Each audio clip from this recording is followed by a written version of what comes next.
Good evening, everybody, and welcome to Carving It Up Live right here on Facebook Live, YouTube, and on Twitter. As always, I'm Bryson Carver. We've got a great show for you lined up tonight.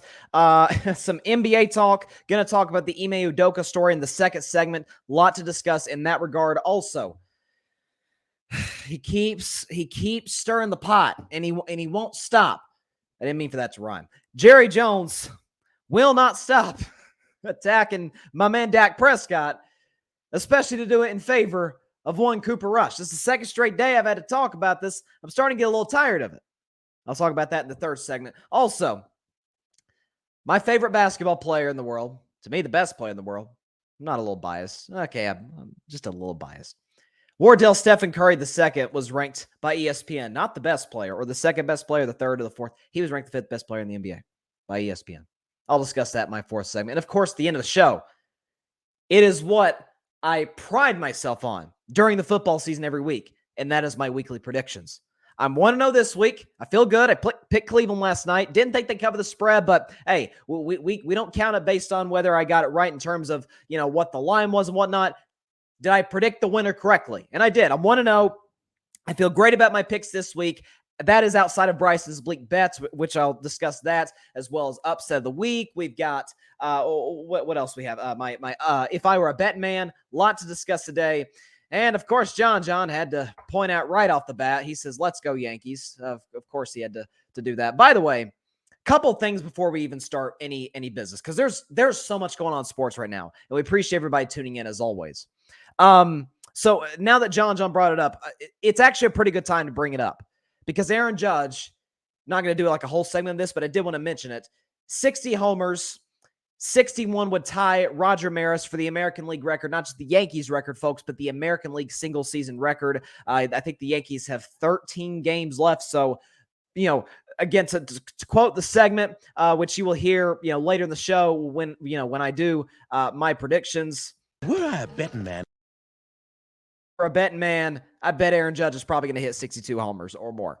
I hope he doesn't do it against my Red Sox. I hope that Alex Cora continues to walk him, because I want number 61 to come. I can't wait to watch Aaron Judge break the record or tie and then break the record. I just don't want it to come at my team's expense, even though our season has been over for about 2 months. And also, I had a little news regarding another one of my teams, and that would be the Golden State Warriors. And I'm going to talk about Steph being ranked the fifth best player in the NBA later. But I think it is worth mentioning that he is coming back. The man, the myth, the legend. The man who, with the fate of the universe on the line, Marsha's got a death beam pointed at Earth, as one said. Who do I got taking the last shot? And who is coming back for year 19? I want Iguodala. Andre Iguodala is coming back. This will be his last season. He announced on his podcast with Evan Turner, the Point Forward podcast. Andre Iguodala, you always see him on my show. He's got a great book, The Sixth Man, that came out a few years ago. I've got that in my background. But Andre Iguodala coming back to win ring number 5. So it's a good decision by him. Make a little money, obviously. He'll be the vet minimum, obviously. So good for him. And back to the Yankees, sort of mentioned. John says best time is to do it. Best time to do it is against Boston. Ugh, gosh. I'll definitely be talking some Boston sports today. It's not going to be the Red Sox. I'm going to talk about the Patriots later, just when I do my predictions, but I'm going to be talking some Celtics in the second segment. But first, we did have a Thursday night football game last night, folks, and it was interesting. A slightly more entertaining than I thought it would be. You had the Pittsburgh Steelers, you had the Cleveland Browns, a big AFC North matchup, long-time rivalry between those two teams. Gosh, I'm stumbling on my words. Terrible today. But it's kind of big brother versus little brother. Pittsburgh's got the 6 Super Bowls. They've had great quarterbacks ranging from Terry Bradshaw to Ben Roethlisberger, and right now they're looking for their new quarterback. And I'll get to that in just a second. Cleveland has never even been to a Super Bowl, so obviously they got goose egg in that category compared to Pittsburgh's 6. But what you saw last night is 2 really talented rosters. George Pickens is really good. And I told y'all that George Pickens was going to be really good coming into the season. I said, I watched this dude. I watched him live at Georgia. I wasn't at Georgia. I was at Knoxville, Neyland Stadium. Go Vols. Let's beat Florida. But this kid is out of this world. His thing is, can he stay healthy? His health is the reason he was a second-round pick, not his talent. Dude's a first-round talent. He just couldn't stay healthy in college. And you saw that one-handed catch. It was ridiculous. It's crazy.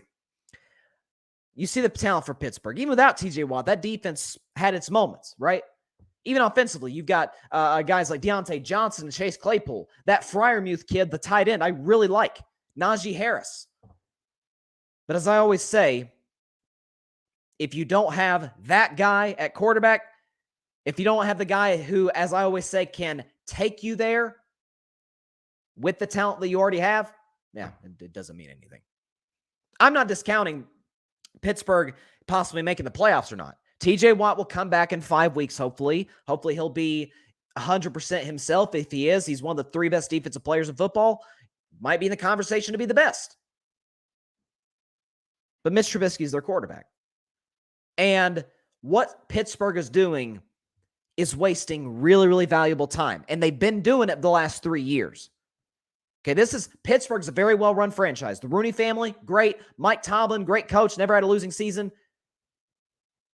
They've been wasting valuable time for about 3 years now.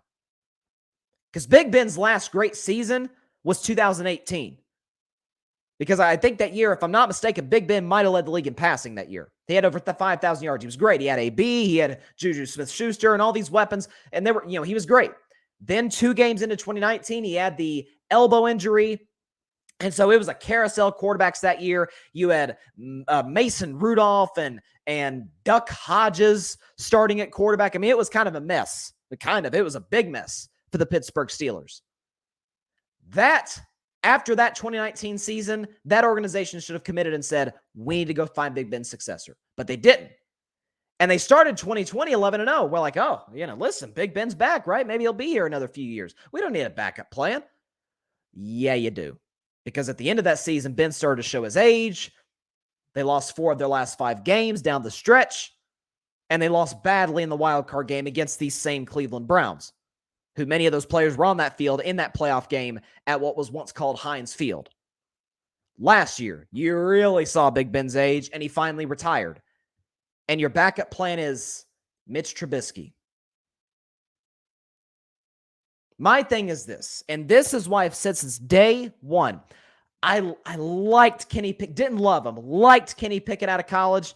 Nice player, never blew me away as the type of guy that I'm like, okay, I think he can be a franchise quarterback. I could be dead wrong. The kid's never started a game yet. I reserve the right to see him play for an extended period of time in real life NFL games. What I do know is that he looked great in the preseason.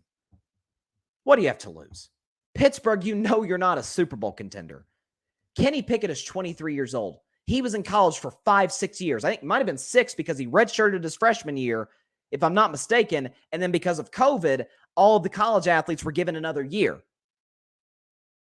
So the kid is like Joe Burrow's age. And you're not putting him out there? Either they don't like what they're seeing in practice, which I have a hard time believing given what Pickett gave in the preseason, or they're once again reverting back to their sort of really conservative ways. In that we've got Big Ben, right? Big Ben's just good enough. Like we're going to stay with Big Ben, stick with Big Ben. Don't need to bring in a new a quarterback to develop behind him. And now you're paying the price for it. Is it just so Mitch Trubisky takes all the hits? How's that going to help you? I mean, how's it going to help Trubisky? How's it going to help your team? Who gives you the best chance to win? Pittsburgh should be 0-3 today, folks. They should not have won that game against Cincinnati. That is despite forcing 5 turnovers off of Joe Burrow. And the offense for Pittsburgh was still awful. Had that one great drive at the end, but that was it. Did nothing against New England offensively. Did very little last night. When the highlight of the night for Pittsburgh offensively was the George Pickens catch. That was it. That was all she wrote for the Steelers.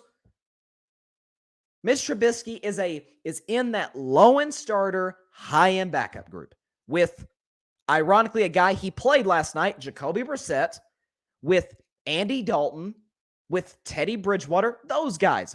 Low-end starter, high-end backup.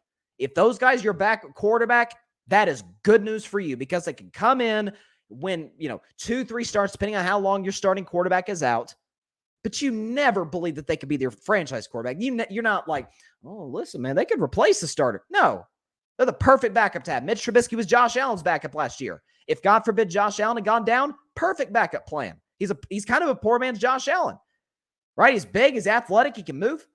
They don't have to change the offense. That's what you want in a backup. And we know Trubisky isn't in the long-term plans for the Pittsburgh Steelers. And so because of that, I say, what are you gaining by starting him?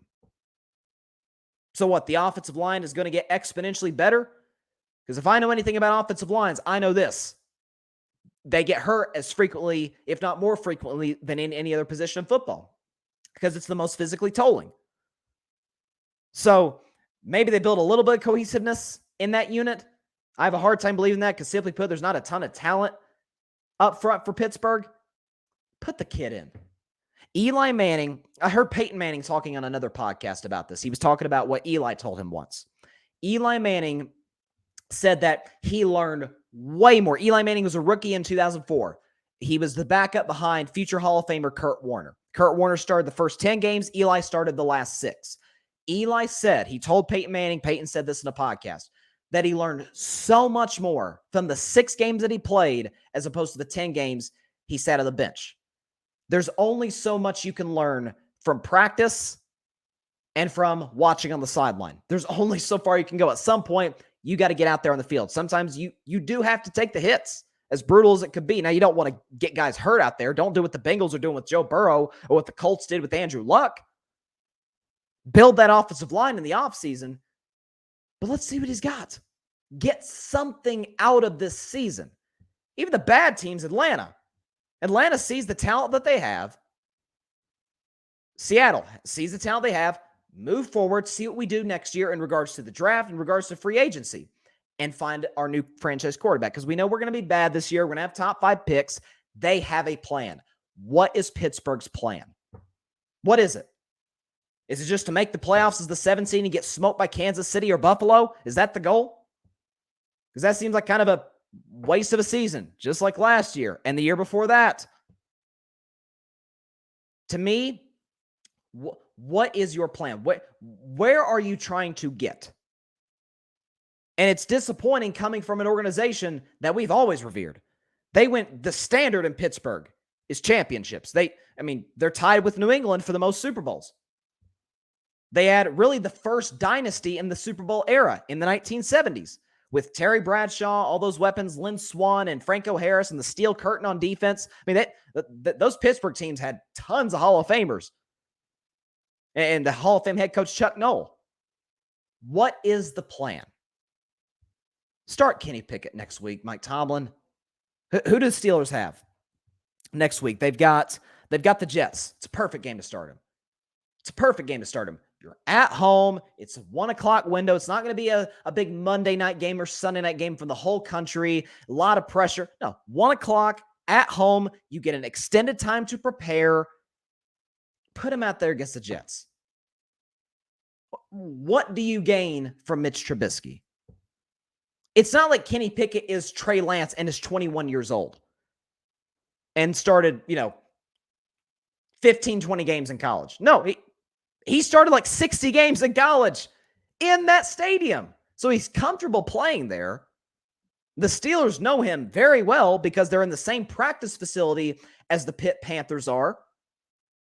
You know what you have. Either you don't trust him, and if not, you shouldn't have drafted him, or you're falling back too much on your sort of conservative beliefs about how to run a football team and how to get back in the championship discussion. It can't just be great defenses, which Pittsburgh has plenty of those. They got plenty of great defensive players. Minkah Fitzpatrick's one of the best secondary players in football. TJ Watt just won Defensive Player of the Year. Cam Hayward's been in the league a decade, and every time I look up, he's making a play. That can't be the only way to do it anymore. This isn't the 1970s. And even in the 70s, you did have Terry Bradshaw, and you did have a ton of weapons on the outside. That is the game today. And to Pittsburgh's credit, by the way, they've drafted receivers extremely well. Pickens, Deontay Johnson, Chase Claypool. They took Antonio Brown years ago. We know the trouble Antonio Brown is, but nobody denies that man can play football. They stole him in the 6th round. And what was it? Was it 2010? They took Juju Smith-Schuster in 2017. Look how he panned out. They know how to draft receivers and tight ends for that matter. Again, Freiermuth, I really like that kid. Najee Harris, 1st-round pick. He's really good. Build the offensive line and see what you have in Kenny Pickett. What is the difference in Pitts? If I'm a Pittsburgh Steelers fan, I would rather miss the playoffs, but be like, oh, okay, we've got our quarterback now. See what you have in Kenny Pickett, then make the playoffs with Mitch Trubisky and get smoked in the wild card, because then you're back to square one. You didn't go anywhere this year. So I don't get what Pittsburgh is doing for the life of me. But to the credit of Cleveland, though, they did what I thought they'd do. They'd run the football. Jacoby Brissett played pretty well. Amari Cooper had over 100 yards receiving. It was a good offensive night for Cleveland. Defensively, obviously, for them as well. And so the Browns are 2-1. I saw a stat. It said that Kevin Stefanski is the first Browns head coach to beat the Steelers 3 times since Bill Belichick in the mid-90s. Since Bill Belichick coached the Browns in the mid-90s. So it's safe to say Cleveland's got their coach. So many people have bashed Kevin Stefanski. Listen, there's a lot wrong in Cleveland. Many that doesn't even need to be discussed. There's a lot wrong with the Cleveland Browns. Head coach isn't one of them. Kevin Stefanski is a very good head coach. Don't forget, the man won Coach of the Year in 2020. Okay? I mean, we see how Baker's looking in Carolina, isn't it? It's not looking so good. I don't know. Maybe it's just me. But it's a good win for Cleveland last night. The Browns next week got at the Falcons. Listen, they should win that football game. Atlanta's got a terrible run defense. So if they can run the ball well, not turn the ball over, kind of play, make Jacoby Brissett kind of be that game manager type quarterback, Cleveland Browns could be 3-1 10 days from now. To me, they should be 3-1. They don't have a line yet for this game. Then in week 5, they've got the Chargers and Patriots and Ravens. That's kind of where the tests start. Bengals, Dolphins, Bills, Bucks. I mean, middle of their schedule is brutal before Deshaun Watson is scheduled to come back at his old team, the Houston Texans. But if you're Cleveland, you got to take advantage of next week against Atlanta. Get to 3-1, feel good about yourself, and go from there. But again, as for Pittsburgh, I don't know what they're doing. Start Kenny Pickett. You got the Jets next week at home. Stadium he's familiar with. You're more talented than the Jets. You'll be favored against the Jets. It's a 1:00 window. It's not big, or even the big afternoon window on CBS or Fox. 1:00 window at home. Start the kid. What do you gain from Trubisky? You know what he is. And also, see how the team responds to Pickett. I mean, the reports I'm hearing out of Pittsburgh is they love him. They love his leadership ability. Put him out there. He's 23. He's an old rookie. Get him out there, man. Come on. Let's go. All right. Moving on to a little more serious matter, and that is Ime Udoka, the head coach of the Boston Celtics, who has been suspended for the entire 2022-23 NBA season by the Celtics. Not by the NBA. This is by the Celtics for having the first initial report from Shams Charania, if I can pull it up here, was that, quote, this is from Shams yesterday, quote, Celtics coach Ime Udoka had an improper, intimate, and consensual relationship with a female member of the team staff. It's been deemed a violation of the franchise's code of conduct. So that was the initial report. And then late yesterday, about 12 hours after Shams reported that, Shams tweeted, the Boston Celtics have suspended head coach Ime Udoka for the entire season. So Ime Udoka's not going to coach the Celtics this season. I forgot what his replacement's name. I forgot who it was. He's kind of I think he's going to be the second youngest coach in the NBA this season. I'm blanking on his name. He played college basketball at West Virginia. But this is, let's start with the basketball standpoint first of all. It's a huge blow to the Celtics. We know. Came into last season, Ime Udoka is a rookie head coach, and they got off to a little bit of a rocky start. I mean, there's a point in December, January, they're under 500. We're thinking, it's kind of classic Boston from the last 3 years, right? They're good. Tatum's very talented. So is Jaylen Brown. Marcus Smart plays defense, but not great executing late in games. Defensively, they're And before you know it, they finished the regular season as the best defensive team in basketball. And I think they went like was it 28-7 down the stretch? I mean, it was something crazy. They went on a huge run down the stretch of the season. They swept the Brooklyn Nets, shocked a lot of people by sweeping the Brooklyn Nets in round 1. They beat the defending champion Bucks in 7 games in round 2. They beat the Heat on the road in a game 7. And folks, they were 2 wins away from the championship. They had my Warriors down 2-1 before Steph went off in game 4, Wiggins went off in game 5, Steph went off in game 6. Night-night, as Steph Curry would say, and the Warriors won the championship. But I think what is interesting in this matter is sort of the discussion about the whole consensual relationship thing with Ime Udoka. Here's what I'm here to tell you. I don't care what anybody in the national media says, what anybody says. Okay? Ime Udoka is not getting suspended the whole season because he had a consensual relationship with a staff member. I have an impossibly hard time believing that. This is as normal as it gets. Now, you do have sort of that power dynamic, right? Head coach, staff member, like it's not a great power dynamic working there. Be that as it may. This is very normal, consensual relationships, which is why there's more to it. Shams himself said there is more to the story that will come later. So whether or not, and there was a report saying that the woman he was with was alleging that he made unwanted advances. So now we're sort of getting into sexual assault, misconduct territory. At that point, I'm going to say exactly what I said when the Deshaun Watson news broke a year and a half ago. I said, I'm going to step back and let it play out because we don't know all the facts. What I do know, that coach is not getting the whole season. They're not going to dock their rookie head coach who did a tremendous job last year. Led him to the finals in year 1 as the head coach of the Celtics. Had him 2 wins away from the championship. You're telling me they're going to suspend him because he had a consensual relationship with a staff member? That's very hard for me to believe. That's why there was a lot of shock on social media, like, a year for that? Like, I don't know if I've ever heard of that type of punishment for that specifically, which is why I believe there's more to the story. Now, a lot of people are speculating, could the Celtics have done a better job keeping this in-house? Sure, but media day is on Monday. Training camp opens, media day opens this coming Monday. There's only so long that they could hide the fact that Ime Udoka is not going to be coaching for a while. He's not going. The report came out. He's not going to resign his position of the Celtics, which I think is a smart move. Let's let this thing play out. But there are reports that the Celtics could fire him.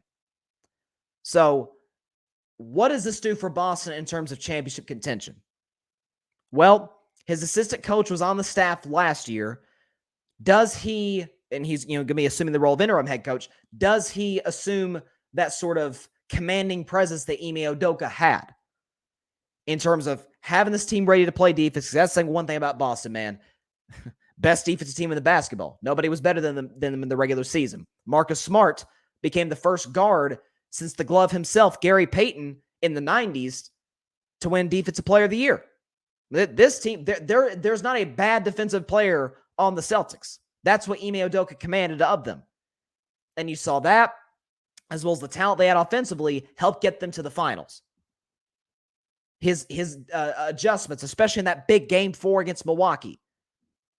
So it is a very significant loss. That, along with the fact that Boston lost Danilo Gallinari, which I thought was a great pickup for them. I've always been a Gallinari fan.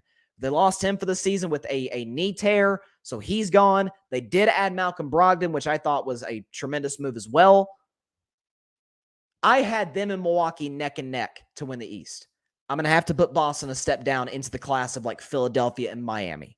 To me, it's Milwaukee's conference to lose. And Cleveland's going to be very good this year with Donovan Mitchell added to the team. So for Boston, they're going to be good. Like they're going to win at least one playoff series, in my view. But missing Udoka, that's going to be tough. That is going to be tough to come back from in terms of adjustments, in terms of how good they are defensively. Maybe they do play great defense under this new guy, under this new interim head coach. We'll see. Only time will tell. And only time will tell on when the facts come out about what's going on here. Because all I know and all I will say, there is no freaking way that he's getting the season for a consensual relationship. This was Boston's decision by this. This wasn't Adam Silver, won the NBA. This was Boston. This was Brad Stevens. There's something more to this in terms of what actually happened, in terms of allegations. We're just going to have to wait and see what's going on. But this is a serious story. This is something that definitely we're going to be keeping our eyes on for a very long time here. You know, keep Woj on speed dial and Shams and everybody, Chris Haynes, all the reporters, all of them, because this is going to be a very, very interesting story to follow. I can't remember anything quite like this. At least the opening sort of shock of it. The bottom line is, at the end of the day, there's one person to blame. That's Ime Udoka. He put himself in this position, consensual or not. The Shams tweet says, I'll go back to it. The Shams tweet says, it has been deemed a violation of the franchise's code of conduct. I didn't know relationships again, this is Boston's decision. I didn't know relationships in Boston were deemed illegal, being in a relationship with somebody, a part of the organization. Maybe that's sort of their own thing. I don't. There's some companies that have that policy because it gets kind of complicated, and then it's better to not have it than to have it within your sort of within your code of conduct. But for the head coach of the Boston Celtics, you can't put yourself in this position. You can't. Year one, and now going into year two, Boston's got big expectations. Chance to win banner number 18, past their arch rival Lakers. Maybe they meet up with my Warriors in the finals again. Yeah, you had not a good offseason. Boston had a great offseason. And then you can't put yourself in this position. Reports are it became known around like July that there was something going on. And so 2 months later, Ime Udoka is gone for the 2022-23 NBA season. We'll see what happens as the facts come out. I'll give you more and more reaction on the show, but I can't really react to much with what we have in about a 36-hour span. So definitely going to be keeping up with this, though. Let the facts come out and see what happens. But consensual or not, Ime Udoka put himself in this position. It's that simple. You can't do it, especially with this team. Barry Grant Jr., All Even Podcast, he says they should have kept it private. You could certainly argue that. And but the thing I would sort of combat that on, Barry, is that media day's Monday. If they're going to suspend him, they can keep that private. Who knows? Maybe they suspended him before yesterday. But come Monday, when the head coach isn't there, people could be like, what, did he just go like Kyrie Irving on us? Like, where'd he go? And at that point, you have no choice. You have to explain what happened. So as far as the gory details of it, yeah, keep that in-house. I agree with you there, Barry. Like, just say you suspended him for the season. Let everybody speculate. I agree with you there. But as far as, not keeping it, sort of keep it for the public that you suspended him, people are going to find out eventually.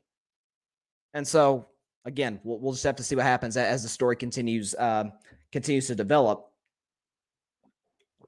But I'm sorry, man. This puts Milwaukee as the favorites to win the East.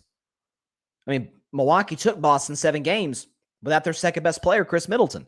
They had him down 3-2. And we know Boston, I talked about it all playoffs long. They were pretty average. Actually, the definition of average at home in the playoffs. What were they?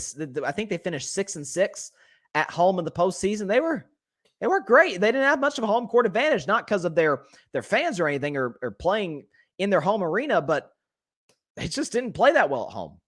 And Milwaukee took advantage of that at times. So did Miami. So did Golden State. Hey, we won the championship in Boston in Game 6. We had that big Game 4 win.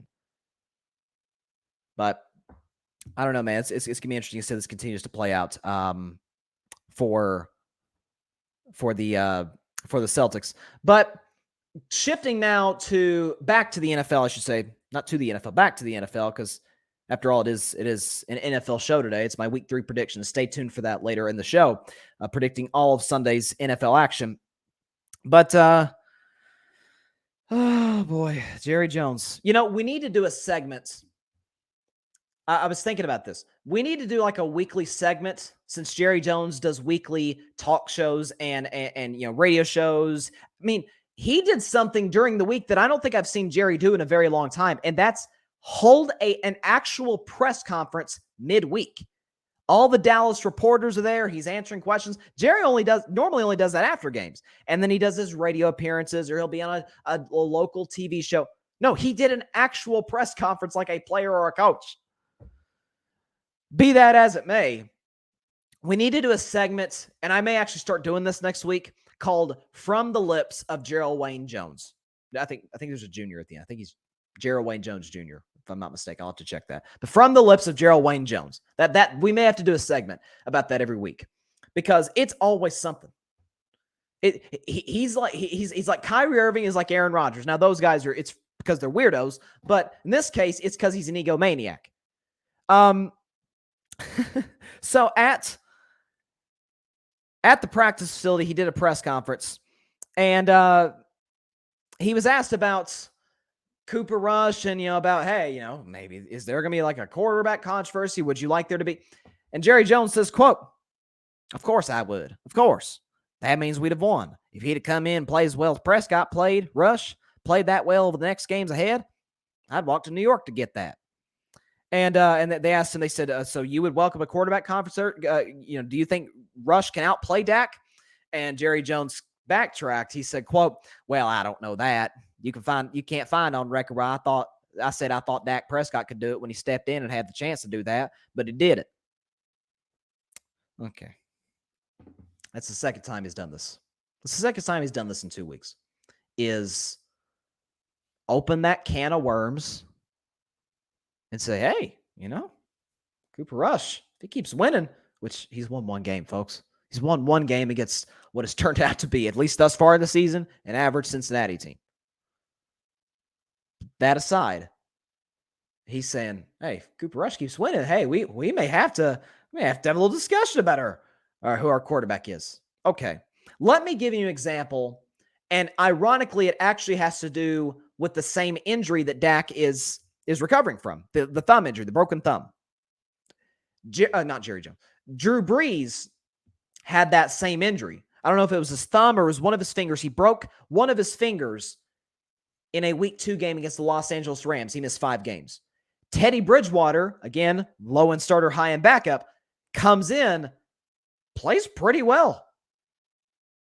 The Saints go 5-0 with with Teddy Bridgewater. Second, Drew Brees healthy. Yep, Drew Brees back in the lineup. Now, Dak's not as great as Brees was, obviously. But this should not even be a discussion. And folks, this goes back to what I've always said. It wouldn't be a story. Put Dak Prescott and Cooper Rush on the Minnesota Vikings. Dak's the quarterback of the Vikings. Rush is his backup. Dak doesn't play too great against Tampa Bay at home on Sunday Night Football. Okay, doesn't get a whole lot of protection. The receivers don't separate. And late fourth quarter, breaks his thumb and is out around, we're thinking about 6 weeks now from the injury. Cooper Rush steps in, wins in Week 2. You think the owner of the Vikings, heck, you think the coach of the Vikings, Kevin O'Connell, saying, hey, we may have to talk about who the quarterback is pretty soon. Cooper Rush keeps winning. No, when Dak comes back, he's going to be the starter. As a matter of fact, Mike McCarthy himself, the actual head coach of the Dallas Cowboys, and I mean, who's high on Mike McCarthy? I'm not. Most people aren't. But he is the head coach. And they asked him about that. Dallas media asked him about that today, about, hey, you think there's going to be a quarterback controversy? And Mike McCarthy said, quote, there's no controversy here. Dak's our quarterback. It's like, yeah, of course he is. This wouldn't be a story outside of Dallas, Texas. But because of the man in charge, it is. This has always been my issue. This defines why I've been saying I'm not kidding, for 2 years on this very show, been begging Dak Prescott to get out of Dallas as soon as he possibly can. That owner doesn't want you. And Jerry said today about how he's so high on Dak Prescott and he believes he can take us there. Do you? If you do, you wouldn't have looked him eye to eye at the press conference and said that I overpaid you.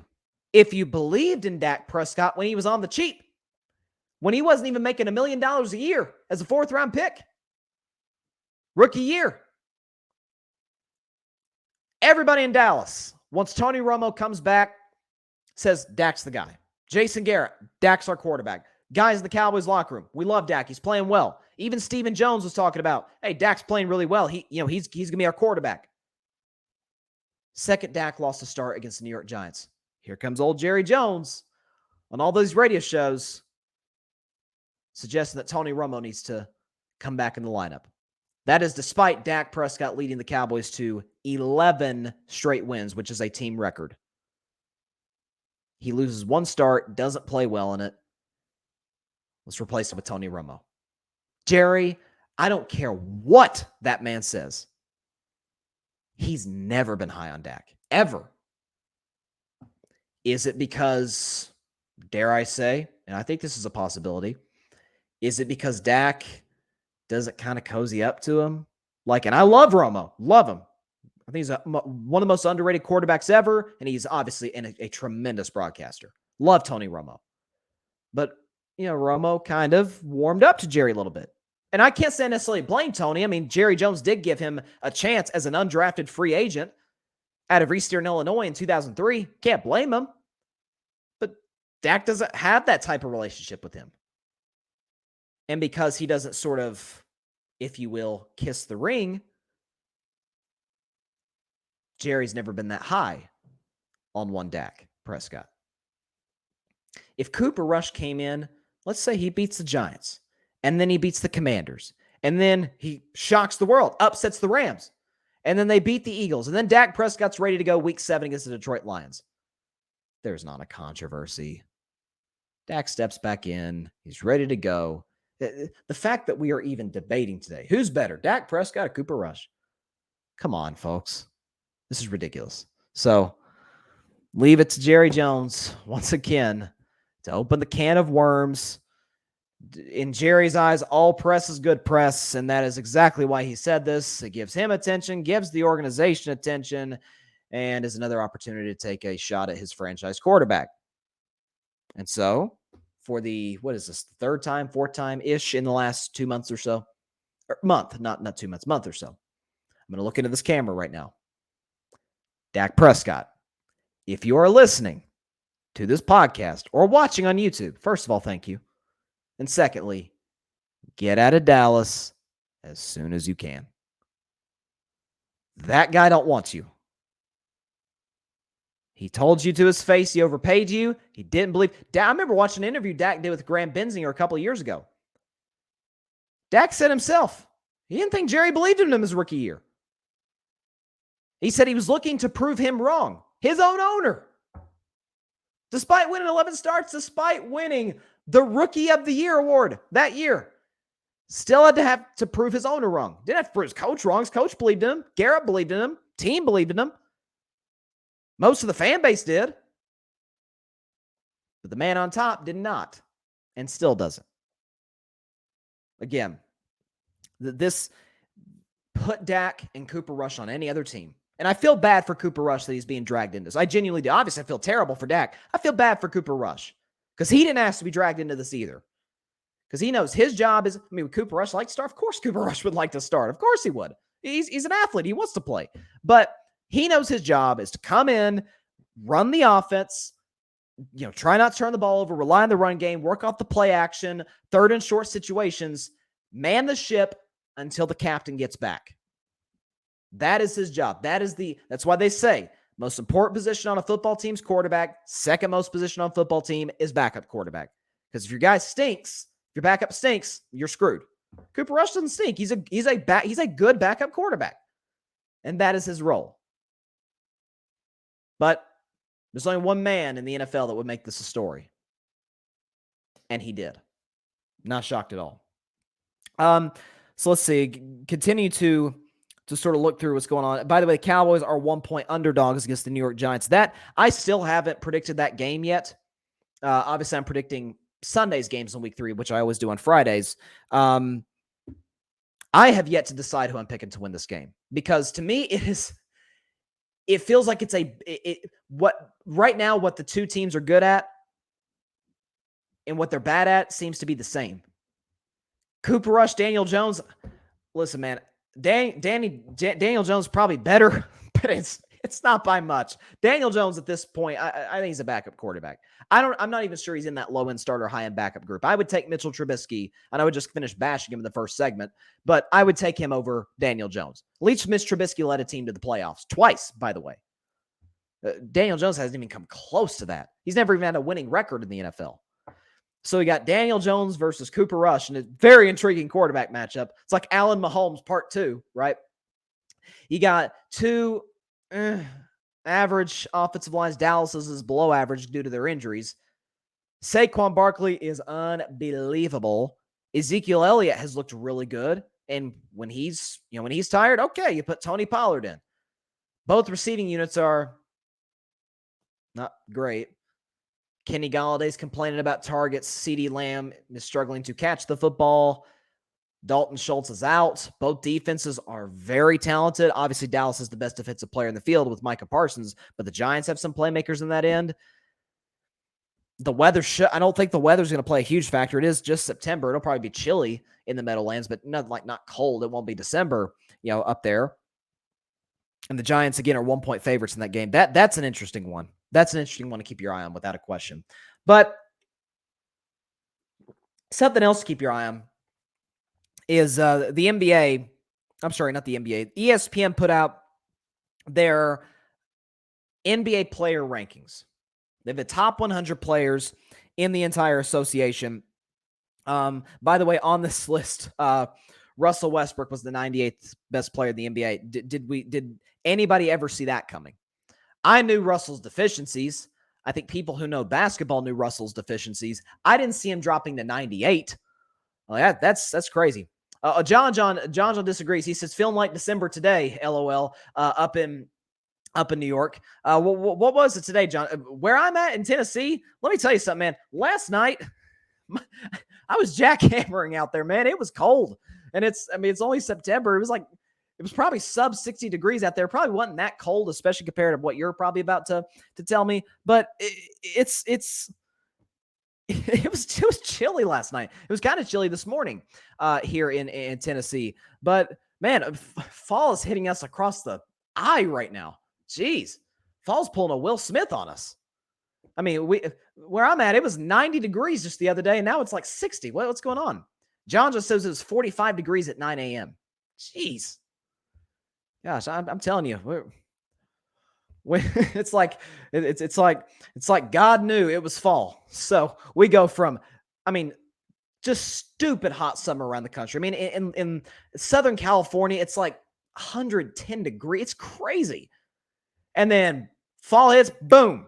We're going to hit you with 60 degrees or less temperatures. It's like, geez, give us some time to adjust. Like, we need a little bit of time to adjust what's going on. John just says it's 55 right now.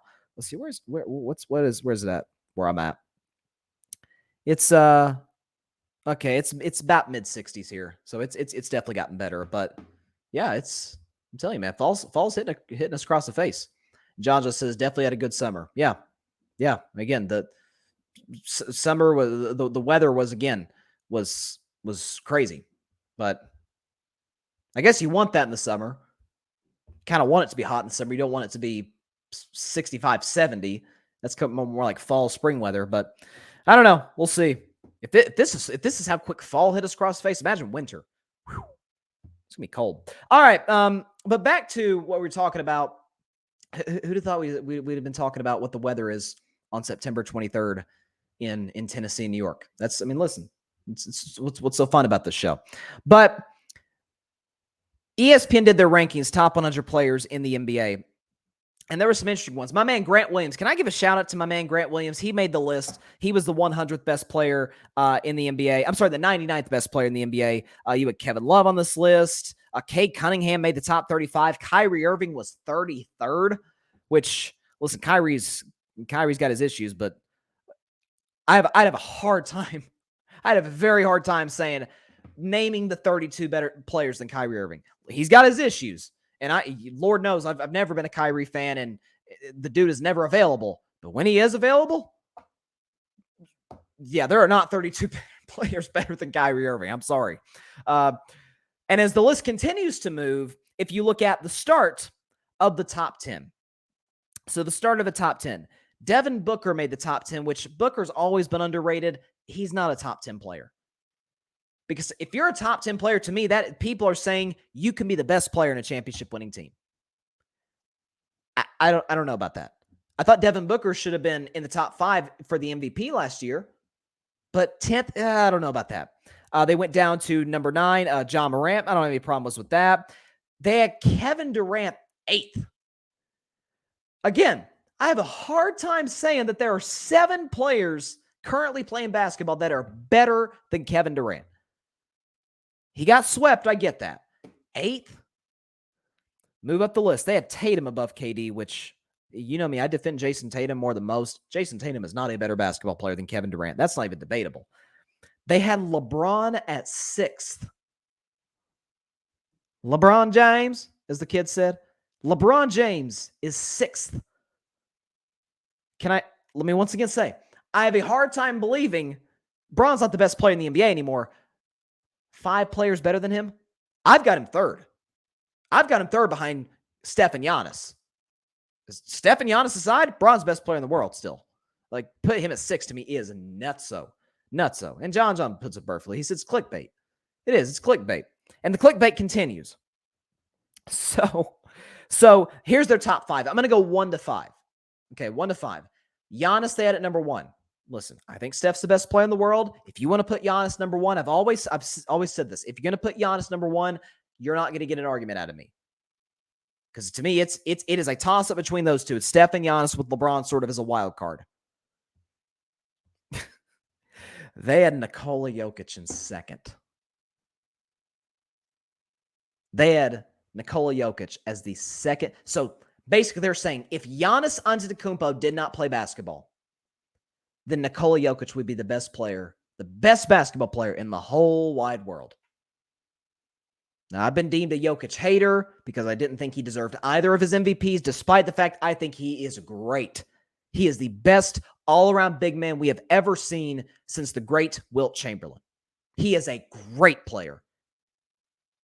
2nd best player in the NBA. It gets better. By the way, Nikola Jokic has lost 8 of his last 9 playoff games. Just wanted to throw that out there. Number 3, Luka. They had Luka number 3. Okay. And they had Joel Embiid number 4. And they had Steph Curry at number 5. They had Steph Curry as the 5th best player in the world.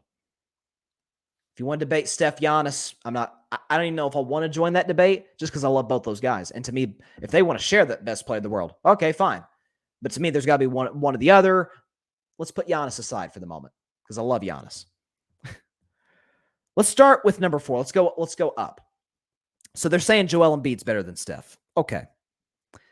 I think the voters for this are being mesmerized, as many are. And this is part of the reason that so many people don't have Steph in the top 10. Because Joel Embiid is 7'2" and Steph is 6'3".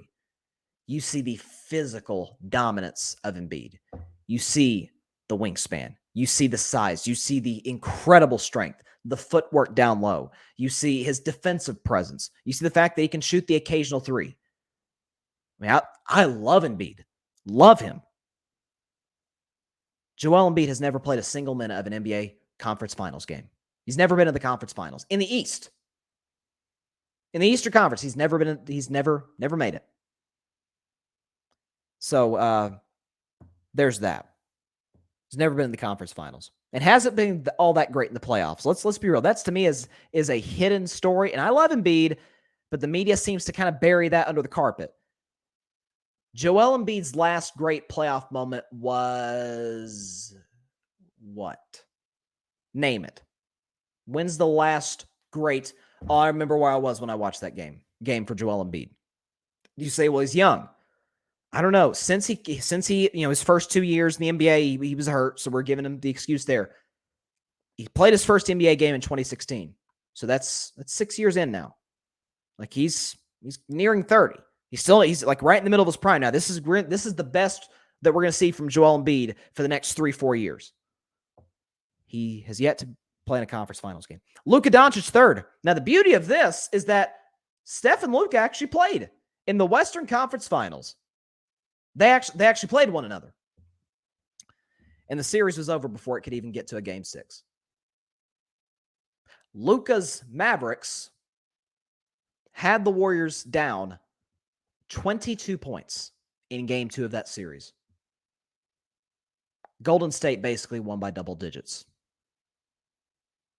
Game 3, it's a nip and tuck ball game.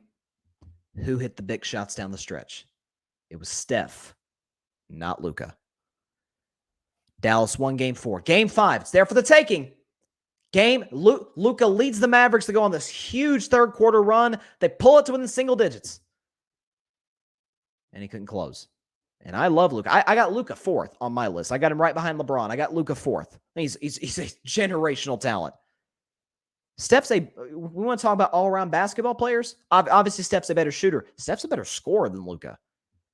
Steph is a better defensive player than Luka. We're being a little bit, I'm not totally comparing Luka Doncic to Russell Westbrook right here because I think he's a way higher basketball IQ than Westbrook has ever dreamed about having. But we get a little mesmerized by the stats with Luka Doncic. He's great. I think he's got a championship in his future. I think he's got some MVPs in his future. Today, you're telling me one game for your life, you're taking Luka Doncic over Steph Curry. If you are, with all due respect, you're certifiably insane. And then number 2, this is my favorite. This is actually my favorite one on the list. Nikola Jokic. Okay. Again, I mentioned he's lost 8 of his last 9 playoff games.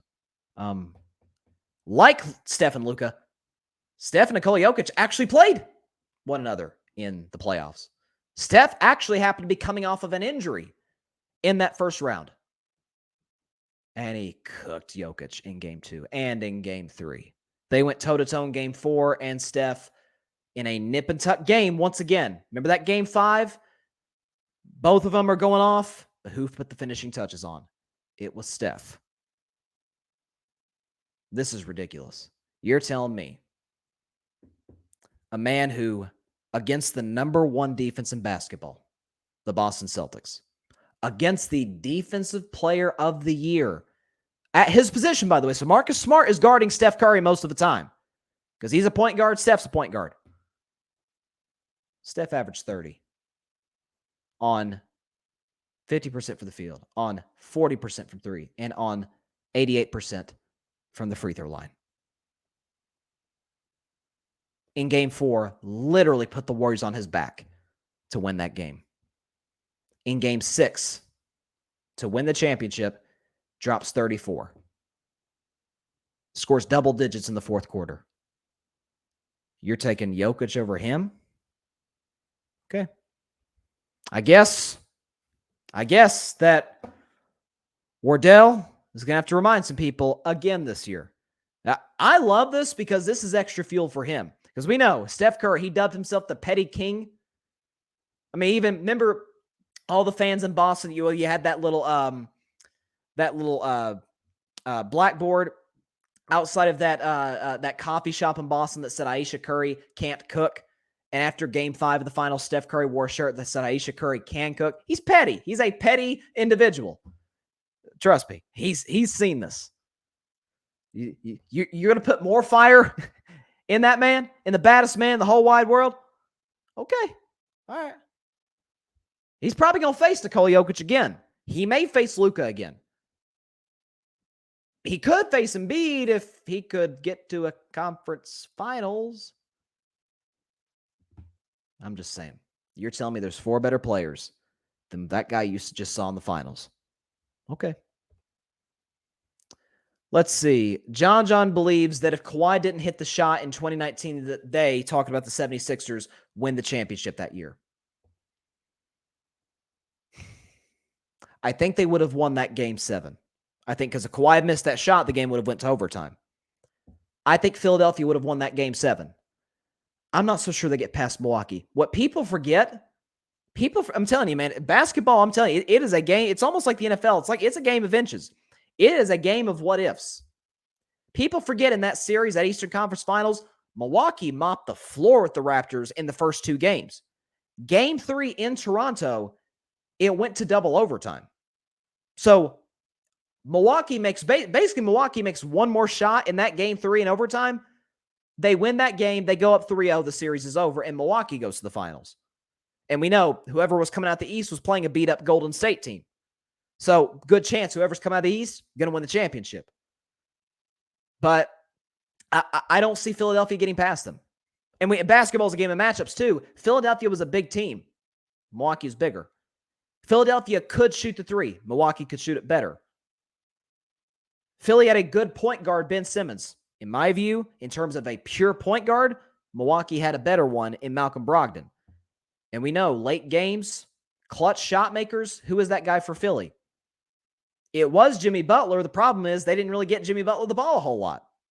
For Milwaukee, more times than not, it was Chris Middleton.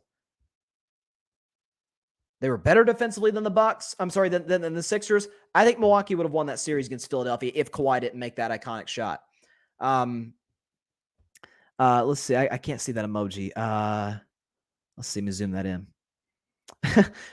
John just said we know you love the Joker. LOL. Listen, I'm not anti-Joker. I think he's a great player, a fantastic basketball player. But I think to suggest that he is better, just flat out better than Steph Curry is blasphemous. Folks, sorry for the podcast audience. I've got a hat right here that I'm wearing right now as we speak, and it says the 2021-22 NBA champions, and it has the Warriors logo right there. And that's because of a lot of people, obviously. The championship it's a team effort. But it is primarily because that 6'3", sub 200-pound man out of Davidson, they call him the babyface assassin for a reason. People get all mesmerized by that babyface part. They forget that last word. He's a cold-blooded killer, okay? I've never seen that from Jokic. I've rarely seen it from Luka, and I've never seen it from Embiid. So, sorry about that. If Steph isn't the best player in the world, Giannis is, and that's it. Nobody else is above Steph. If you want to put Giannis above him, fine. Can't put anybody else above him. Can't. I'll tell you what. I'm telling you, the continued disrespect toward Dak and then toward Steph. I could do a segment. I could do a 2-hour segment on the show just on those two guys and the hate that they get, especially Steph. Because as much as I love Dak, in terms of where they are in their respective fields, obviously Steph is leaps and bounds above Dak. Like Dak's not being considered to be a top 10 quarterback ever. Obviously, Steph is considered to be a top 10 NBA player of all time. Certainly, I've got him there. And I think as time goes, a lot more people will have him there. All right. So looking at week 3 in the NFL, there are some really, really intriguing matchups in regards to quarterbacks, in terms of some interesting defensive matchups, including the Sunday night football game. And so when we look at what we have here in terms of what I've got for If I Were a Bettin Man segment, for my upset of the week, and of course my favorite my favorite all-time segment, which is if I Were a Bettin Man, and Bryson's Bleak Bet also is the new segment this year for Carving It Up Live. But let's just go and get this thing started. We're an hour into the show. Let's do the predictions. Here we go. Week 3 in the NFL. I will go. I had a great week 2. Okay, I went 11-5, bounced back from a 6-9-1 week 1. Bounced back, almost double my win total. So my overall record, if you include last night's game, is 19-14-1.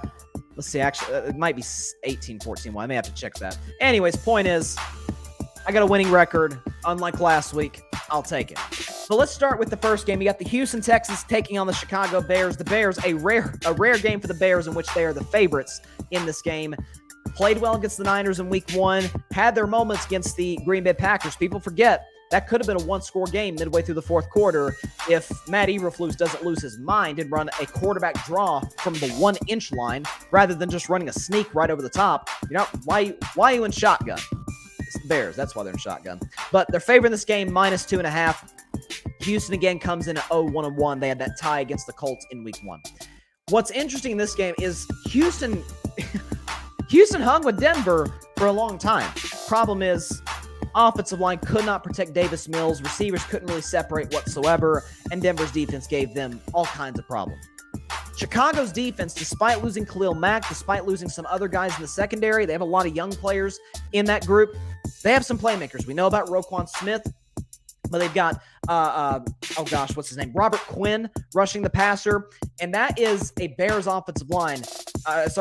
offensive line that had a rough game against Denver. So given the fact that I think Justin Fields is going to have a big bounce back game, I think it could be a situation where it could be a little awkward, considering the fact that it's, what Justin Fields said with the fans. I didn't have an issue with what Justin Fields said, for the record, but you sort of had that dynamic going on. With that said, I think when it's all said and done, I have got the Chicago Bears coming out on top by a final score of 21-18. I think they win this game by the skin of their teeth, maybe on a walk-off field goal or something, but it'll be won by a 3-point margin. Let's move on to the Las Vegas Raiders and the Tennessee Titans in Nashville, Tennessee. You got two 0-2 teams, both desperate. The Raiders are 2-point favorites in Nashville in this game. Here's the thing. Here's, to me, what breaks the tie in this regard. Because both teams have blown late-game execution. Tennessee got absolutely walloped by the Buffalo Bills on Monday. So they're going to come in. Their pride. They're athletes. They want to make a statement, right? At home against a Raiders team that they have had success at times against. We know Tennessee runs the ball well. We know Vegas does a poor job stopping the run. And so when I look at that, I think that matters. I don't really trust either defense, but you know who I do trust? I trust Derek Carr and I trust Devontae Adams. And so that's what it comes down to in the end. I'm going to take the Raiders to win this game 27-21. I'm 0-2, just like the Raiders thus far in terms of predicting the Raiders, because I predicted them to win in week 1 and in week 2. And I've come to regret it both times because, of course, they lost both games. I think the Raiders bounce back from an absolutely heartbreaking loss against the Arizona Cardinals. They come into Nashville. They win this game in that 1 o'clock window for them to be a 10 o'clock kickoff, a 10 a.m. kickoff in Vegas. I'll take the Raiders to win this game. Here's an interesting one. Kansas City, Indianapolis. Indianapolis 0-1-1, Kansas City 2-0. Football's all about matchups. Sports is all about matchups. Kansas City's offensive line, it's been an underreported story in part because they're 2-0 and Mahomes is amazing.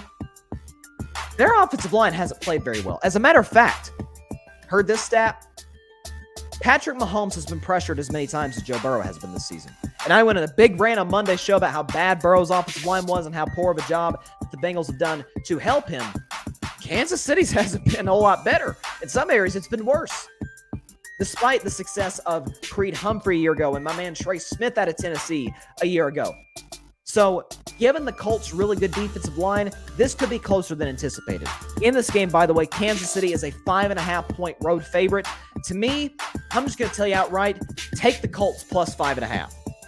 Good pass rush. Again, they're desperate. They're at home. This is their first home game of the season. They just got embarrassed against Jacksonville. Again, there sort of comes that pride aspect of it. But with that said, I am going to take the Chiefs to win this game. Sort of a high-scoring affair. Again, I don't trust Kansas City's defense in the slightest. To me, that will be their downfall this season, especially come playoff time, which Kansas City is making the playoffs, folks. I don't know if you haven't noticed, but I do think Kansas City is going to win this game by a final score of 31-28. A very exciting affair against the Indianapolis Colts in Indianapolis. Let's move on to a really interesting one. You got a divisional matchup in the AFC East between the Buffalo Bills and the Miami Dolphins. Now, I have been lectured all week by the vicious fan base that happens to be the Miami Dolphins. I don't dislike Dolphins fans.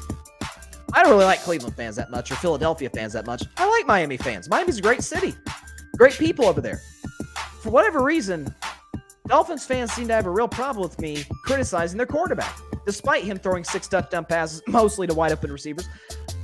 But they have an issue. That's fine. You've been telling me how great Tua is. That's awful funny. He's a He's a 6-point underdog at home. That can't be. If he's a franchise quarterback, how's he a 6-point underdog? That doesn't even make any sense. No, it does, because he's playing the best team in the NFL, and he's playing an exponentially better quarterback in Josh Allen, who arguably might be the best quarterback in the game. Who knows? He's in that discussion with Mahomes and all these other great quarterbacks. And so this, to me, is the game where we see the real Tua. He'll have his plays occasionally. Tua's a starting quarterback in this league. I don't want to make it sound like he's Mitch Trubisky or something. Tua's a starting quarterback in this league. And he'll have his moments with Tyreek Hill, Jalen Waddle, Mike Gesicki. That Bills defense, folks, they made the Los Angeles Rams look anemic offensively. Stafford was awful. Cooper Kupp at times couldn't separate. Allen Robinson was a no-show. They couldn't run the ball. Their offensive line was awful. Von Miller's getting to the quarterback. Maybe you're not going to see it in that regard. Oh, but you're going to see it. Tua's going to be under pressure, and once again for the second straight week, asked to play from behind. The difference is, unlike Baltimore, Buffalo's not going to blow their coverages. Leslie Frazier's going to have those guys ready to go. With that said, I think Buffalo wins this game by double digits. Give me the Bills to win this game and cover the 6-point spread, 34-21 over the Miami Dolphins. Again, Tua's going to have his moments. He's got a ton of weapons. He's got an improved offensive line. Buffalo has shown, though, it doesn't matter who they're playing defensively. They played a defense that had the best defensive player in football, Aaron Donald, 2 weeks ago. And it didn't matter whatsoever. Jalen Ramsey got burned by Stephon Diggs, who's had a great start to the season. He just had 3 touchdowns against the Tennessee Titans. Tell me Miami's going to stop him? They couldn't stop Lamar Jackson. And I love Lamar. Lamar is not Josh Allen. The Ravens' offense is not the Bills' offense. Buffalo's going to have another field day just like they've been having all the first 2 games to start the season. Give me the Bills to win this game, 34-21 over the Miami Dolphins. You got another divisional matchup. You got the Lions and the Vikings. And this is an interesting one. Minnesota, despite that bad loss against the Philadelphia Eagles on Monday Night Football, at home, they're 6-point favorites against the 1-1 Detroit Lions, the equally 1-1 Detroit Lions. This is interesting. Detroit has one of the best offenses in the NFL. In fact, in some categories, they're first. If I'm not mistaken, they're first or second in scoring offense. They just scored 35 against Philadelphia, that same Philadelphia defense that held Minnesota to a single touchdown. And they just scored 36 against the Commanders' defense. Minnesota's defense is going to be a unit that hopefully gets better as time goes on. They're going to have to build a little bit of cohesiveness with the new staff, with some new players, obviously adding, Zadarius Smith in the offseason. It's going to take time. So they're going to have some lapses here and there that I think this Lions offense, Amon-Ra St. Brown, DeAndre Swift in the backfield, they're going to expose some of those.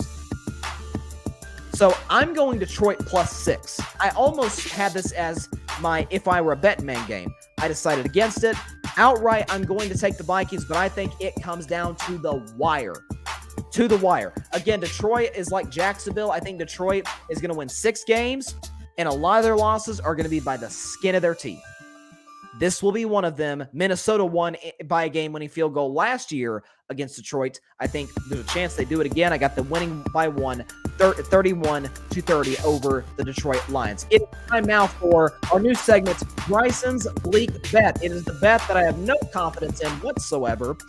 The pick that I have no confidence in whatsoever. I've always said there's that one game a week where you're like, okay, I'm going to take this. I'm going to take this team. I'm going to take this line. And I have absolutely no confidence in it whatsoever. We all have those games. And this is one of them. The Baltimore Ravens, the New England Patriots. In this game, Baltimore is a 3-point road favorite in Foxborough. Both teams coming in at 1-1. The difference is Ravens coming off a crushing loss, a brutal loss, having a 21-point lead and blowing it twice to the Miami Dolphins, whereas the New England Patriots coming in off of a good win in Pittsburgh, 17-14 over the Steelers. Here's what I'm looking at. Bill Belichick, for whatever reason, has seemed to coach well against the Baltimore Ravens in Foxborough. Particularly, especially 2 years ago, Lamar Jackson in Foxborough. 2 years ago, remember that Sunday night game? Cam Newton was the quarterback that night for the Patriots. Lamar, in what was some dicey weather, wasn't that great. And so I look at this. The Patriots defense isn't as good as it was last year. They still got some playmakers on that side of the football. You've got Baltimore coming in, and we're going to really learn a lot about the Ravens this week in my view. Are they going to be so discouraged by last week's loss that it carries into this week on the road against the Patriots? Or are they going to respond? Are they going to come out hair on fire, pissed off, take out another AFC East opponent? I think the opposite happens. And again, I'm not confident at all in this pick. But I've been saying since the preseason that I thought the Patriots would win this game. I'm going to stick with it. Give me the New England Patriots, 27-23 over the Ravens in an upset in Foxborough. That is not my upset of the week. It almost was. You'll see that later on in the show. But I've got the New England Patriots winning this game by a final score of 27-23 over the Ravens. Look, the Ravens gave up 42 to Miami. We know Miami has all kinds of playmakers. Offensively, New England not even close. But they're at home. Got an opportunity to beat the Ravens, Lamar Jackson. I'm going to take the Patriots in this game.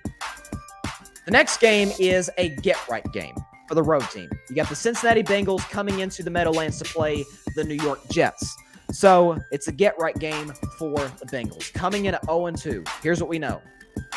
If you start 0-3, you got a very, very, tiny chance to make the playoffs because only 6 teams in NFL history have started 0-3 and made the playoffs. Cincinnati, you do not want to join that group. Making the playoffs, of course. Everybody wants to make the playoffs, however you got to do it. But you don't want to put yourself in a position where you have to make NFL history to make the playoffs. So coming into New York in this game, okay, the Bengals are 6.5-point favorites. And I'm going to be honest with y'all. I thought about it. I considered it. This is my segment. Would I have Bettin Man? If I were Bettin Man, I'm going to take the Bengals to cover. I'm going to take the Bengals to win this game 31-17 over the New York Jets. Here's why. Jets are coming in after a miracle win in Cleveland over the Browns, scoring those 2 late touchdowns in the last 2 minutes, recovering that onside kick in between those 2 scores to win that game against the Browns. So coming back home, maybe you've been reading the press clippings a little bit. You're feeling good about yourself. And for a team that hasn't accomplished very much like the New York Jets, that has a lot of young talent, but hasn't really done a whole lot with it, in part because they are young. You got the Bengals coming in, heartbreaking loss to the Steelers, heartbreaking loss to the Dallas Cowboys. You were favored by a touchdown in both games. You come in again favored as a touchdown on the road against the Jets. Cincinnati started to turn it around a little bit in that game against Dallas. And I think if that thing goes to overtime in Jerry World, Cincinnati wins it. So I think the Bengals will win this game. I'll put the score up once again. I think they will cover 6.5-point spread and win this game 31-17 over the New York Jets. We've got a rivalry game. We've got a revenge game. Divisional matchup. Philadelphia Eagles, Washington Commanders. This is Carson Wentz's first game against the team that drafted him since they traded him to the Indianapolis Colts, who then this offseason traded him to the Washington Commanders. So in this game, Philadelphia, I don't blame Vegas at all for this, on the road against a division rival. 6-point road favorites against Washington. Again, Commanders coming in off a tough loss on the road against the Detroit Lions. Philadelphia coming in at 2-0. I said on the show yesterday, I think they are absolutely a Super Bowl contender. Given what Jalen Hurts has shown me in terms of his improvements, I'm going to be interested to see what defensive coordinators try to throw at the Eagles, see if he can adjust to it. But you've got the running game, which is stellar. Washington has struggled against the run, against Jacksonville and against Detroit. So Philadelphia, one of, if not the best running teams in the NFL, led by one of, if not the best offensive line in football, with all those weapons, A.J. Brown and Devontae Smith and Dallas Goedert, all these guys. There's only so much the Commanders can do on that side of the ball. I think Carson Wentz is the type of quarterback, the type of guy. He strikes as the type of dude that coming in, he wants to beat his old team. He's going to get 2 chances to do it because he's in the division with the Eagles. Again, in the NFC East. He seems like the type of dude that's going to press, is going to try to do too much. We have seen him do it time and time again. And so with that said, I am going to take the Eagles to win this game 28-20 over the Washington Commanders to go to 3-0 on this 2022 NFL season. Give me the Eagles to cover that 6.5-point spread over Washington. Commanders drop 1-2. Eagles stay in the lead in the NFC East. They go to 3-0. Moving on now to another division matchup. New Orleans Saints, Carolina Panthers. Saints coming in off a really tough loss against a division rival, the Tampa Bay Buccaneers, at home last week. It's a 3-3 tie for a while, and in Tampa Bay, because in part due to some Jameis Winston interceptions, 3 straight. I might say the Buccaneers go on a 17-0 run, or 17-7 run to win that game. Carolina coming in off of 2 straight field goal or less losses. Cleveland in week 1, the Giants in week 2. And we know about Carolina. I think they've lost like 10 straight games when the game is decided by a field goal or less. Carolina, since last year coming into this year, I think that has a lot to do with below-average quarterback play and below-average coaching. That's what it points to. They've struggled in late-game situations. So being at home against the Saints, this shapes up to be somewhat of a close game. At least given what Vegas is saying. They got Saints minus 2.5.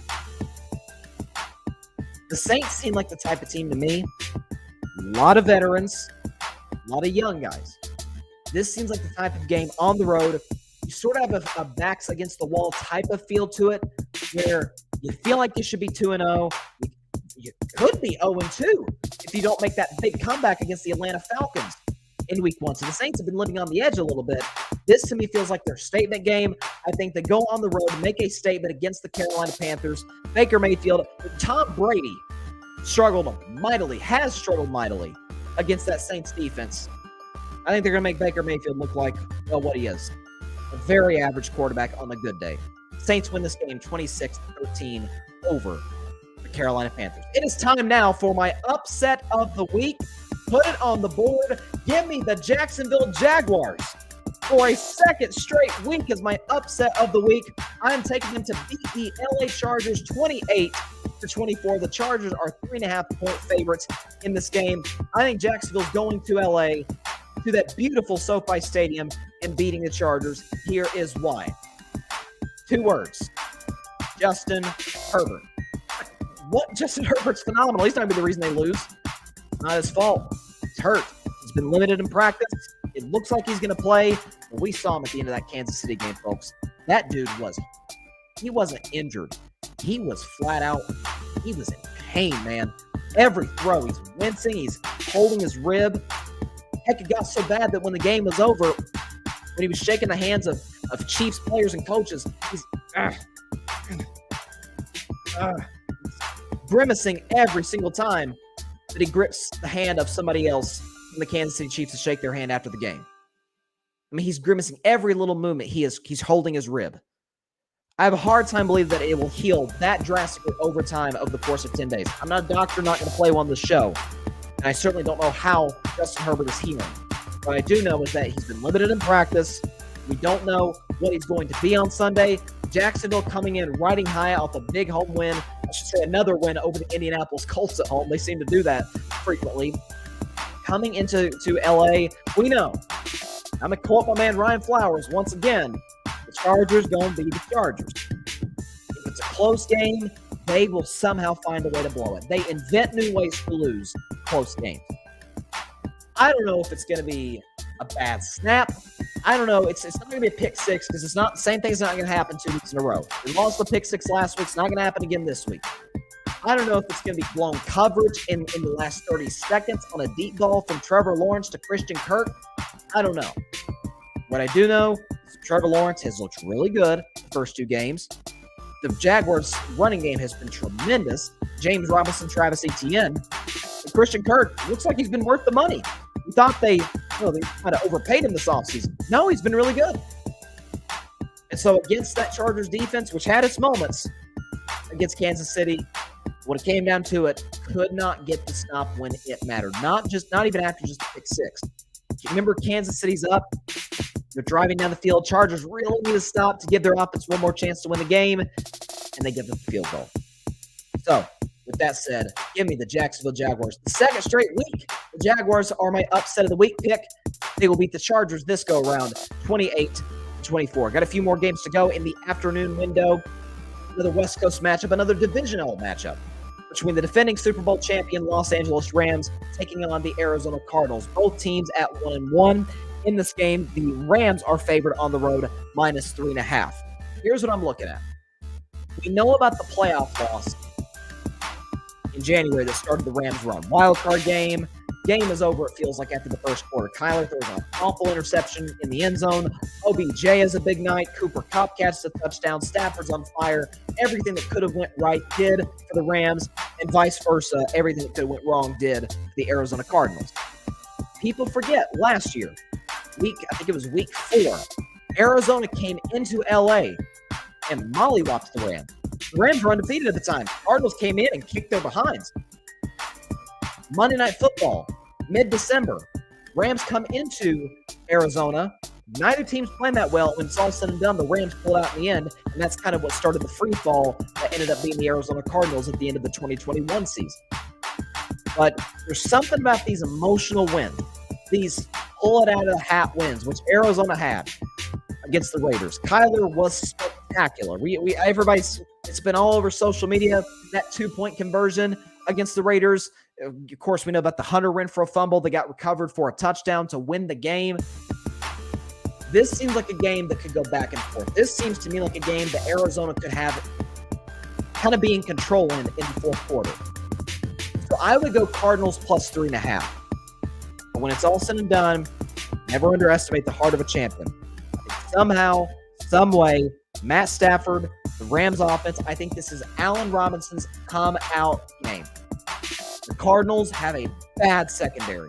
It didn't get exposed last week because Derek Carr, my man Derek Carr, I love him. Derek Carr was awful in the second half against the Cardinals. Patrick Mahomes took advantage of it.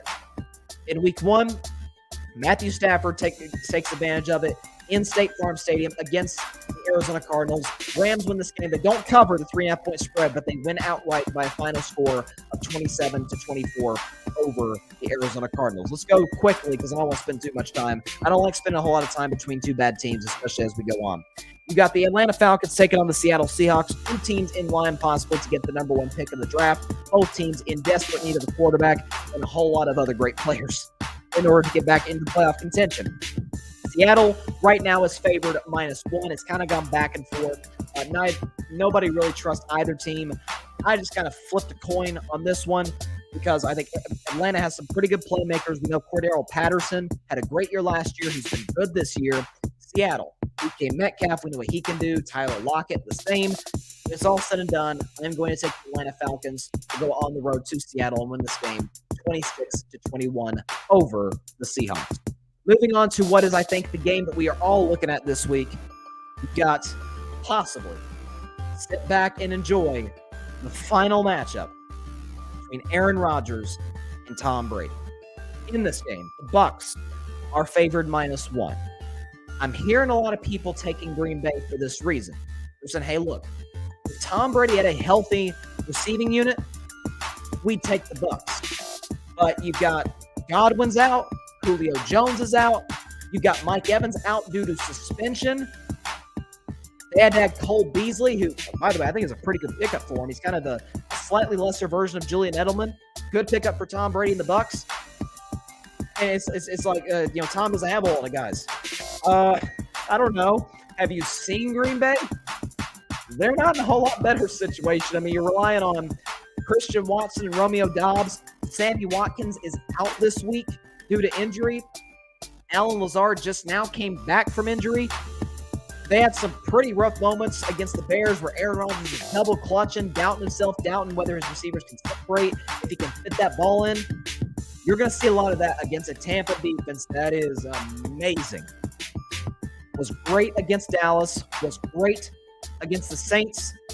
Now, they face an awful offensive line in Dallas with below average receivers. They faced a Saints offense that has plenty of playmakers but had Jameis Winston. This week, it's Aaron Rodgers with below average target. I think in this game, I'm going to take the Bucs to win. Here we go. I'm going to take the Bucs to win 27-24. 23 over the Green Bay Packers. Tom Brady, more times than not, has beaten Aaron Rodgers. He's beaten them, I think, the last 3 matchups. 2018 when he was still a Patriot, 2020 in Tampa Bay, and then, of course, the last time these two teams faced, the NFC Championship game, where, of course, the Buccaneers beat the Packers 31-26 to advance to win Super Bowl 55 over Kansas City. I've got the Buccaneers winning this game 27-23. And finally, the Sunday night game. San Francisco 49ers, Denver Broncos. San Francisco is a 1.5-point road favorite. First of all, Vegas, can't say I blame you, okay?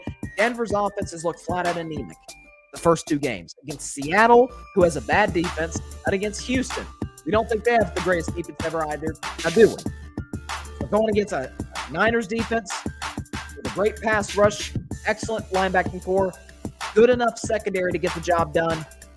You're dealing with injuries to Jerry Jeudy, Cortland Sutton. They've ran the ball well, though, with Jamal Williams particularly, and with Melvin Gordon.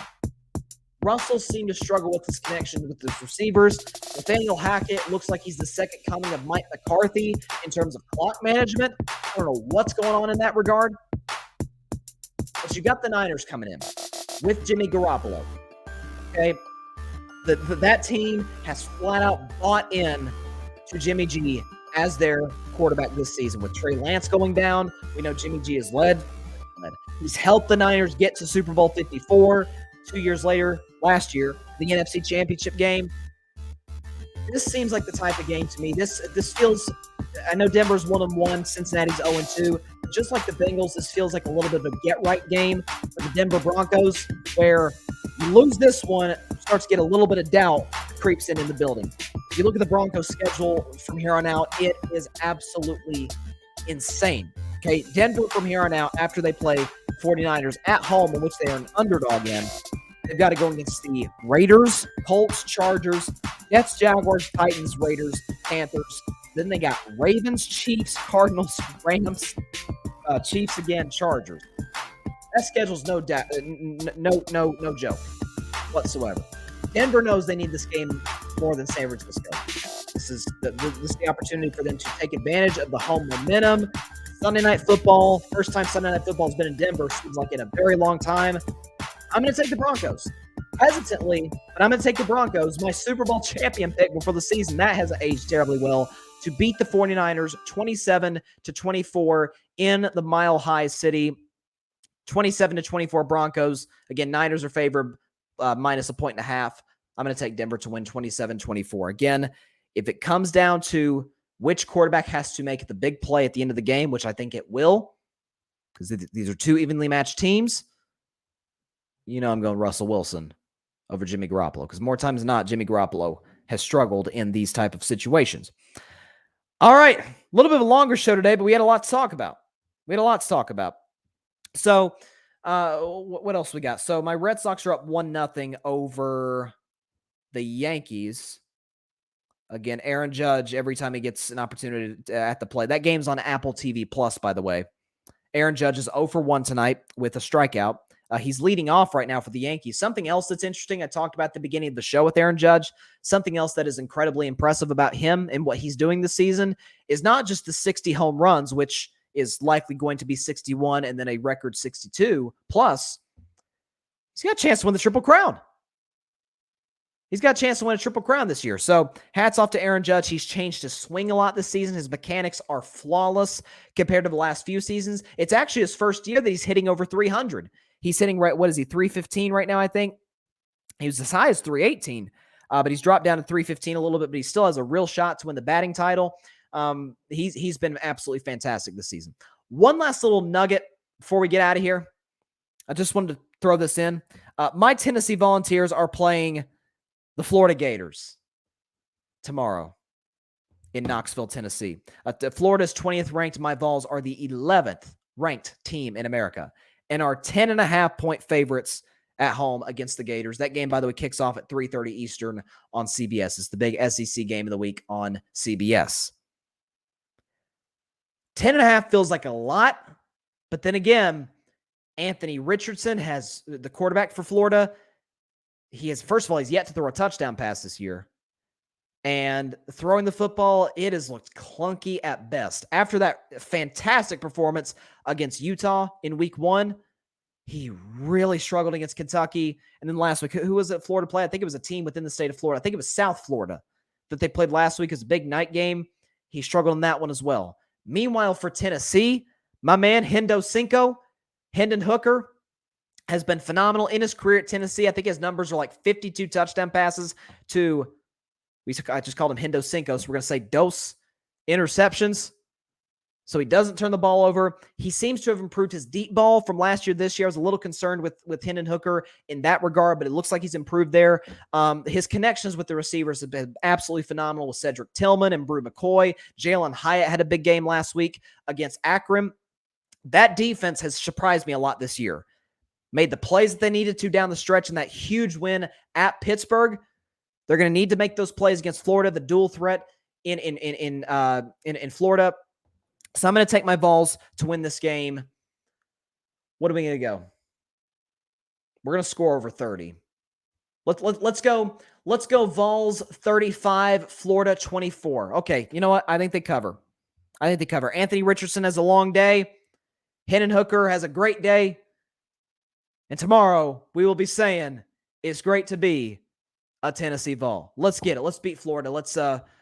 We ended the streak a few years ago in 2016, but I think it's Florida's won like 15 of the last 16 matchups, something like that. Let's put a big old orange and white dent in that streak. Let's go Vols. All right, that is all the time we have for today's show. Appreciate everybody stopping by. As always, be sure to catch Carving It Up Live on Monday at 6 p.m. Eastern, 3 p.m. Pacific time on Facebook Live, YouTube, and on Twitter. Also, be sure to catch the Carving It Up podcast on the Grid Network. Again, part of the Grid Podcasting Network now. So excited. The Grid Network, new episodes available about an hour, 2 hours after every show is over on Apple Podcasts and Spotify. As of now, we're hoping to expand that further as the network begins to grow.